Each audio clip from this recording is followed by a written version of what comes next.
அனைவருக்கும் வணக்கம். சற்றுமுன் வெளியான முக்கிய அறிவிப்படி ரேஷன் அட்டைதாரர்கள் அனைவரும் பயன்பெறும் வகையில் ரேஷன் கடைகளில் பொருட்கள் வழங்குவதில் புதிய மாற்றங்களும் மேலும் புதிய சலுகைகள் வெளியாகியுள்ளன. இதை பத்தி விரிவாக நம்ம வீடியோல பார்க்குறோம். வீடியோவை கடைசி வரைக்கும் ஸ்கிப் பண்ணாம பாருங்க. வீடியோக்கு போறதுக்கு முன்னாடி இந்த வீடியோ லைக் பண்ண பிரஸ் பண்ணிக்கோங்க. இப்போ அந்த சேனலுக்கு முதல் முறையா வரீங்கன்னா சப்ஸ்கிரைப் பட்டனை பிரஸ் பண்ணிக்கோங்க. அப்படியே பக்கத்துல இருக்கக்கூடிய பெல் ஐகான் பிரஸ் பண்ணிக்கோங்க. வாங்க வீடியோக்குள்ள போகலாம். தமிழ்நாடு முழுவதும் நியாய விலைக் கடைகள் எனப்படும் ரேஷன் கடைகள் மூலம் அரிசி, சர்க்கரை, கோதுமை, பாமாயில், பருப்பு உள்ளிட்ட பல்வேறு பொருட்கள் விநியோகம் செய்யப்பட்டு வருகின்றன. நடுத்தர மக்களுக்கு, ஏழை எளிய மக்களுக்கு ரேஷன் பொருட்களே வாழ்வாதாரமாக உள்ளது. ரேஷன் அரிசியில் கல், தவிடு, வண்டுகள் இருப்பது போன்ற புகார்கள் ஒரு சில இடங்களில் இருந்து வருகின்றன. இது மட்டுமின்றி துவரம்பருப்பு மற்றும் பாமாயிலின் தரம் சில சமயங்களில் சரியாக இருப்பதில்லை எனவும் சில இடங்களில் குற்றச்சாட்டுகள் முன்வைக்கப்பட்டுள்ளன.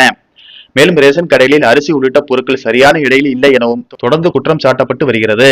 தமிழகத்தில் புதிதாக ஆட்சிக்கு வந்துள்ள தாவேக அரசு ரேஷன் கடைகளை நவீனமயமாக்கவும் பொதுமக்களுக்கு தரமான பொருட்களை விநியோகிக்கவும் மிக மிக முக்கிய நடவடிக்கைகளை எடுத்து வருகிறது. இதன் ஒரு பகுதியாக ரேஷன் கடைகளில் வழங்கப்படும் அத்தியாவசிய பொருட்களின் விநியோக முறையில் புதிய மாற்றம் கொண்டுவரப்பட உள்ளது. கடந்த ஆண்டு சேலம் மாவட்டத்தில் உள்ள சில குறிப்பிட்ட ரேஷன் கடைகளில் சர்க்கரை மற்றும் துவரம்பருப்பு ஆகிய பொருட்கள் தனியாக பாக்கெட்டுகளில் அடிக்கப்பட்டு சோதனை முறையில் விநியோகம் செய்யப்பட்டன. இந்த திட்டத்திற்கு பொதுமக்கள் மத்தியில் நல்ல வரவேற்பு கிடைத்தது. இதனைத் தொடர்ந்து இந்த நடைமுறை தமிழகம் முழுவதும் உள்ள அனைத்து ரேஷன் கடைகளுக்கும் மிக விரைவில் விரிவாக்கம் செய்ய தமிழக அரசு தீவிரமாக நடவடிக்கை மேற்கொண்டு வருகிறது. சர்க்கரை, துவரம்பருப்பு மட்டுமின்றி ரேஷன் அரிசி உள்ளிட்ட அனைத்து பொருட்களையுமே பாதுகாப்பான முறையில் பாக்கெட்டுகளாக மாற்றி வழங்க அரசு முடிவு செய்துள்ளது.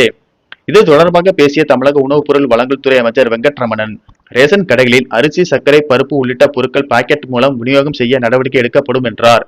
ரேஷன் பொருட்கள் பாக்கெட் மூலம் விநியோகம் செய்தால் அளவு குறைத்தல் உள்ளிட்ட முறைகேடுகள் தடுக்க முடியும். இதற்கு முந்தைய ஆட்சி காலங்களில் துவரம்பருப்பு மற்றும் சமையல் எண்ணெய் போன்ற பொருட்களை கொள்முதல் செய்ததில் சில குறிப்பிட்ட நிறுவனங்கள் மட்டுமே பங்கேற்றதாக பல்வேறு தரப்பில் இருந்து புகார்கள் இருந்த வண்ணம் இருந்தன. இத்தகைய புகார்களுக்கு முற்றிலும் முற்றுப்புள்ளி வைக்கும் வகையில் தாவேக அரசு மிக முக்கிய முடிவை எடுத்துள்ளது. அதாவது இனி வரும் காலங்களில் ரேஷன் பொருட்களுக்கான கொள்முதல் ஒப்பந்தங்கள் அனைத்தும் மினி டெண்டர் எனப்படும் ஆன்லைன் முறைக்கு மாற்றப்பட உள்ளன. இதன் மூலம் கொள்முதல் நடைமுறைகள் அனைத்தும் 100% வெளிப்படைத்தன்மையுடனும் விதிகளை பின்பற்றி மட்டுமே நடத்தப்படும் என தமிழக உணவுத்துறை தரப்பில் தெரிவிக்கப்பட்டுள்ளது. ரேஷன் கடையில் மேற்கொள்ளப்படும் அதிரடி நடவடிக்கை பொதுமக்களுக்கு மகிழ்ச்சியை ஏற்படுத்தியுள்ளது.